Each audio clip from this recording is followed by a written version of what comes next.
So you finally found your fixer-upper dream home. Of course, it takes a lot of time to plan this renovation. But how do you finance this? We'll explain how it works.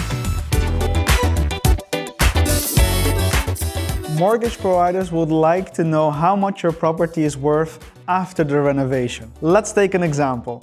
Let's say you're going to renovate the kitchen and the bathroom for 30,000 euro. You actually have to fill in something called a home improvement specification form.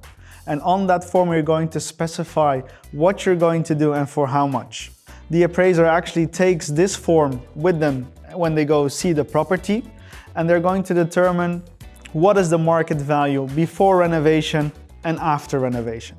If it's 30,000 euro and out of that 20,000 euro is of added value, then you can include that in your mortgage. However, the remaining 10,000 euro needs to be put in out of your own savings. This total 30,000 euro needs to be put in something called a construction deposit, which is on a blocked bank account at the mortgage provider. And you can extract money out of this deposit by sending invoices to the mortgage provider. So be aware that the non-added value part of the renovation still needs to be put in out of your own savings. We normally give as a rule of thumb that 70% of the renovation is of added value to the property. If you're looking to do some sustainability measurements, then this can even go up to 106% of the market value of the property. If you want to know more about this topic, make sure to schedule a free call with one of the mortgage advisors. And if you want to know more about mortgages, make sure to click here.